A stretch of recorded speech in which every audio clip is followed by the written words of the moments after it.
হাতে গোনা মাত্র কয়েকটি প্রশ্ন যা সঠিকভাবে অধ্যয়ন করতে পারলে ভূগোল পরীক্ষা তোমাদের হাতের মুঠোয়।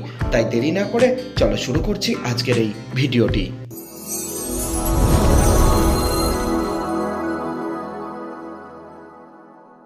প্রথম প্রশ্ন, চুনাপাথর যুক্ত অঞ্চলে বা কাস্ট অঞ্চলে ক্ষয়কার্যের মাধ্যমে কি কি ভূমিরূপ গঠিত হয় তা চিত্রসহ আলোচনা করো। প্রশ্নটি ঘুরিয়ে আসতে পারে, কাস্ট অঞ্চলে সৃষ্ট সিঙ্কহোল পলজি পাতন প্রস্তর কিভাবে গঠিত হয় তা চিত্রসহ আলোচনা করো। এই প্রশ্নটি এবছরের জন্য চূড়ান্ত গুরুত্বপূর্ণ।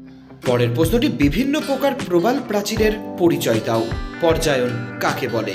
চলে যাচ্ছি তৃতীয় প্রশ্নে, ডেভিস বর্ণিত ক্ষয়চক্রের বিভিন্ন পর্যায়গুলি আলোচনা করো। ক্ষয়চক্রের বাধা বলতে কি বোঝো? এই প্রশ্নটিও এবছরের জন্য চূড়ান্ত গুরুত্বপূর্ণ। পরের প্রশ্নটি, নাতিশীতোষ্ণ ঘূর্ণবাতের জীবনচক্রটি ব্যাখ্যা করো। দক্ষিণী দোলন কাকে বলে? পঞ্চম প্রশ্ন, মৃত্তিকা সৃষ্টিতে আদিশিলার ভূমিকা লেখো। মৃত্তিকা সংরক্ষণের পদ্ধতিগুলি সম্পর্কে যা জানো লেখো। এই দুটি প্রশ্নই এবছরের জন্য গুরুত্বপূর্ণ। পরবর্তী প্রশ্নটি, মৃত্তিকার উর্বরতার নিয়ন্ত্রকগুলি সম্পর্কে আলোচনা করো। মৃত্তিকা ক্ষয়ের কারণগুলি লেখো। পরবর্তী প্রশ্নটি, ভারতীয় কৃষিতে সবুজ বিপ্লবের ফলাফল আলোচনা করো। ঘূর্ণবাত ও প্রতীপ ঘূর্ণবাতের মধ্যে পার্থক্য লেখো। প্রশ্নটি গুরুত্বপূর্ণ।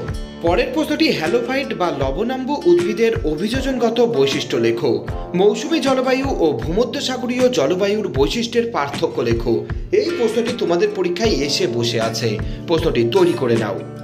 পরের প্রশ্নটি, জীববৈচিত্র্য সংরক্ষণের গুরুত্ব বা প্রয়োজনীয়তা উল্লেখ করো। জীববৈচিত্র্য বিনাশের কারণগুলি লেখো। এই প্রশ্নটিও এবছরের জন্য চূড়ান্ত গুরুত্বপূর্ণ। চলে যাচ্ছে 10 নম্বর দাগের প্রশ্নে, জীববৈচিত্র্য সংরক্ষণের পদ্ধতি অর্থাৎ ইনসিটু ও এক্সিটু সংরক্ষণ সম্পর্কে আলোচনা করো। এবং 11 নম্বর দাগের প্রশ্ন, ভারতের গম ইক্ষু চাষের অনুকূল প্রাকৃতিক পরিবেশের বর্ণনা দাও। এই প্রশ্নটিও এবছরের জন্য গুরুত্বপূর্ণ।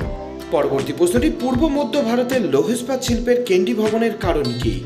পশ্চিম ভারতে কার্পাস বয়ন শিল্পের কেন্দ্রীভবনের কারণগুলি লেখো। প্রশ্নটি গুরুত্বপূর্ণ। 13 নম্বর দাগের প্রশ্নটি নিশ্চিত এবছর পরীক্ষায় আসবে। প্রশ্নটি, হলদিয়া বন্দর গড়ে ওঠার কারণগুলি লেখো।